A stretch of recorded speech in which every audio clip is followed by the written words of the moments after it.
تو ماضی کا جو پہلا صیغہ ہے وہ دعا یا بد دعا کے لیے بھی استعمال ہوتا ہے، اور یہ وہ چیز ہے جو کافی جگہوں پہ ہمیں ملتی ہے۔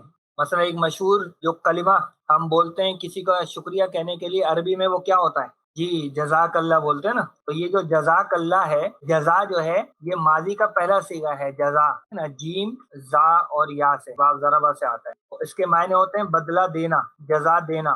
اگر آپ اس کو صرف ماضی ہی میں رکھ کے ترجمہ کریں گے تو جزاک اللہ کا ترجمہ کیا ہو جائے گا؟ یعنی اللہ نے آپ کو جزا دی، یہ ترجمہ ہونا چاہیے، لیکن ہم کیا ترجمہ کر رہے ہوتے ہیں اس کا؟